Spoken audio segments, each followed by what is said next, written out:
মেঘ ডেকেছে নিজের ডাকে, বর্ষা এলো বুঝি। এই অবেলায় ভিজব বলে বৃষ্টি বাদল খুঁজি।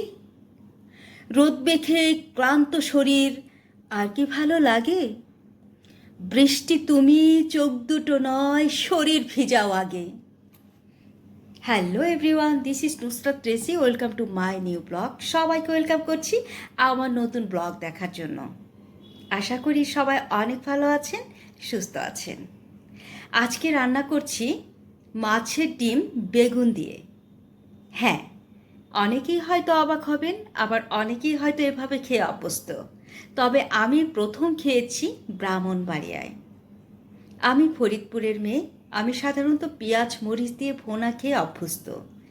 তো আমি যখন প্রথমবার ব্রাহ্মণবাড়িয়ায় এইভাবে বেগুন দিয়ে মাছের ডিম ভোনা খেলাম, আমি এতটা স্বাদ পেলাম যে আমি আজকে নিজেই রান্না করছি।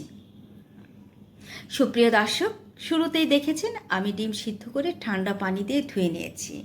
মশলা কষিয়ে তার মধ্যে ডিম দিয়ে বেশ কিছু সময় কষিয়ে নিয়েছি। তারপর বেগুন অ্যাড করে দিয়েছি। বেগুন দিয়ে আবার কষিয়ে কিছুটা পানি দিয়ে এই তো আমার মাছের ডিম প্রায় হয়ে আসছে। আমি জিরার পাউডার অ্যাড করে দিয়েছি। এখন আবার ভাজা ভাজা করে নিচ্ছি। এটা সুপ্রিয় দর্শক এতটা মজাদার বলে বোঝানো যাবে না। আমি মজা পেয়েছি।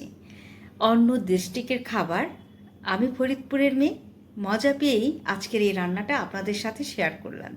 সুপ্রিয় দর্শক, অ্যাড করে দিয়েছি ধনিয়া পাতা। আরও একটু সময় নেড়ে চেড়ে একেবারে ভাজা ভাজা করে নিয়েছি।